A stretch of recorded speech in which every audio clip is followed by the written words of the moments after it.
est-ce que du def bosam à part. non jëlal benn yoon. micro lay jël kooku du jël image. du jël image teg micro lay jël. xaaral bu ñëwee après ñu def déclaration. baax na c'est bon sëñ bi maa ngi lay nuyu. ñoo ngi lay fay bu baax. tur bi naka la. tur bi Iba Diop la. Iba Diop nga nekk grand frère ci Mouhamed mi nga xamante ni moom moo fi daal di bàyyeekoo nga yoroon li nga xam ne moo di autopsie beeg yooyu ndax mën nga ñu wax ci kayitu autopsie bi lan la génne ak yi nga xam ne moo xewoon ci hôpital bi. waaw li xewoon si hôpital ba mooy daanaka affaire torture la rek. jël nañ xale bi dóor nañ ko dóor ba daanaka biñ koy yóbbu hôpital sax presque dee na la ñuy wax rek.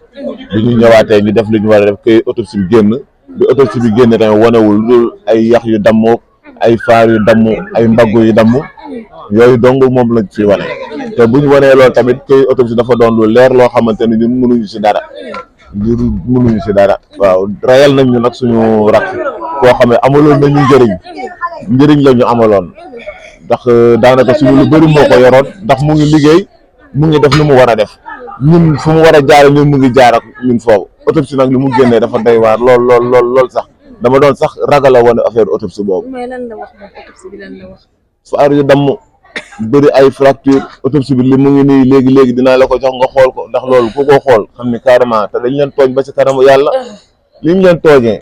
fekk naa la si biir néeg yaa ngi ndogg sa ndogg mais jarul ñu lay takkal bu ñu amee souscription dañ ñëw def li ñu war a def te bu ñuy dugg si kër war nañ am mandat bi ñuy dugg amuñu mandat amuñu dara mënoo dugg kër jàmbur rek yuuxu saaga dóor li nga bëgg amoo ko nga ne dañ may jox lii nga saaga nit mu fayu nga ne da ngaa réew nga yëpp ko dem si oto dem yóbbu ko.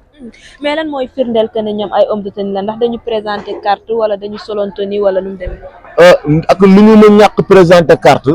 man bi ma ñëwee wanuñu ma carte ndax damay ñëw fekk ñu jël booy yi ba yóbbu leen bi ñuy génne booy yi man ci laa yem dégg ak menaces yi ñu leen doon def ak saaga yeeg dinañ leen yóbbu loolu man dégg naa ko ci man bañ leen yóbboo nag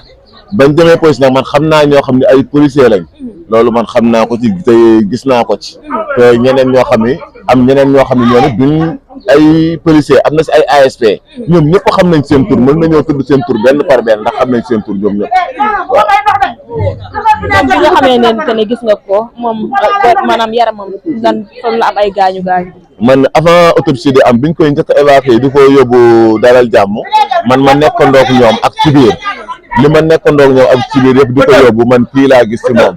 lu ma gis ci moom daal man gis naa ne yaram bi tëcc na loxo bi neewi na man xam yaram bi yëpp toj na xam naa ne kii dafa damm loolu xam naa ko ci moom mais biñ demee nag autopsie bi nag moom moo leeral yenn yi waaw. d'accord mais lan moo waral coow li ndax gis nañu ba ci jour dëj bi ay lacrymogène ak yeneen di ci xew. xam nga policiers yi dañ ñoo tooñ bëgg ñu tooñaat ñaari yoon mu xam ne nag moom mu xameetu nit ñi la ndax mu xam ne moom moo ji nit ñi teranga c'est que ku ne teranga bi nga xamee ne loolu am na ñu am lu leen metti lool yoon war a def liggéeyam yoon dafatul liggéeyam ñëw ba si biir dëj bi di fi dóoraat ay lacrymogène loolu teguñu ko fenn gis nga nii ñëw ba si dëj di fa dóor ay lacrymogène di jàmmarloo xale yi il faut ñu fay ñoom tamit li dañoo am lu leen metti ndax ku leen amal njëriñ lañ def te yaakaar naa nag dañoo nekk si nguur gu bees gi nag war na mën a def liggéeyam lii war na si mën a taxaw te yaakaar naa bii mooy seen première cas war nañ see mën a taxaw ndax lii lañ doon séntu si ñoom ndax lii lañ doon xeex ba ñu jox leen nguur gi kon kat la ñu def seen liggéey. d'accord lan nga mën a jox ay kàddu seede ci Mouhamed mi nga xam ne moom moo fi daal di jóge. Mouhamed dafa di nit ku baax Mouhamed bëggul ku mer bëggul ku ñàkk man magam laa ñoo bokk ndey ak baay dama yor jabar yoruy doom Mouhamed dafa ma teggil sama lépp la ma Mouhamed teggil ki taxawoon léegi wéeru ma nii sama doom la Mouhamed moo leen yor moo leen di defar lu nekk moo leen koy defar su ma leen jox sax dafa naan bàyyi leen koor gii mooy joxe ndogu mooy joxe xëdd mooy joxe lu ñu togg ba fee mu jaral ko bëgg joxe moo ko jaral mu dem sa daaru fee problème bi amee di fa segg ndogu di joxe xoolul kenn ko jox dërëm wala ñaar dërëm lu mu yar ci ay xaram di jaay di yar ay ginaaram di jaay lu mu am mu ngi koy bokk ak nit ñi di ko bokk ak ñun ñii waaw. mais naka la demee fi ngeen ko yóbbu fan ngeen ko yóbbu hôpital ndax moom ci yoon bi la ñàkkee ba kanam wala ci hôpital bi la ñàkkee ba kanam wala. ndax biñ ko yóbbu hôpital moom waxul deful dara biñ ko yóbbu hôpital ba ni mu gaañoo amul benn lenn lu mu wax waaw biñ ko yóbbu hôpital ba ñuy wax waxul dara waaw. d'accord comme fi mu nekk nii yaakaar naa ne fi mbir mi mu ngi gën a metti dañu lay jaajëfal rek di la jaali di la masaw. ñu leen jaajëfal bu baax a baax.